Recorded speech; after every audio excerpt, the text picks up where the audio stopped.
Ayun mga kosa, bali meron tayong gagawing project.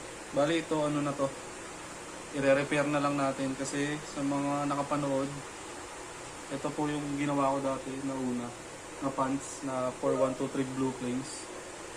Bali ayun, tinopak tayo, pinutol natin siya, ginawa natin shorts. Ayan. Bali yung repair na gagawin natin dito is itong Blue Flames na to is gagawin nating black. So naisip ko gagawin ko siyang black tapos lalagyan natin siya ng outline na green para yung magiging concept niya is black and green. Tapos yun, lalagyan pa natin siya ng mga designs.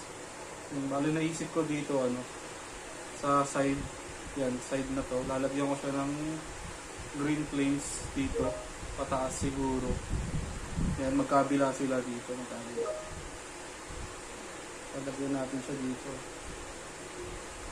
Bali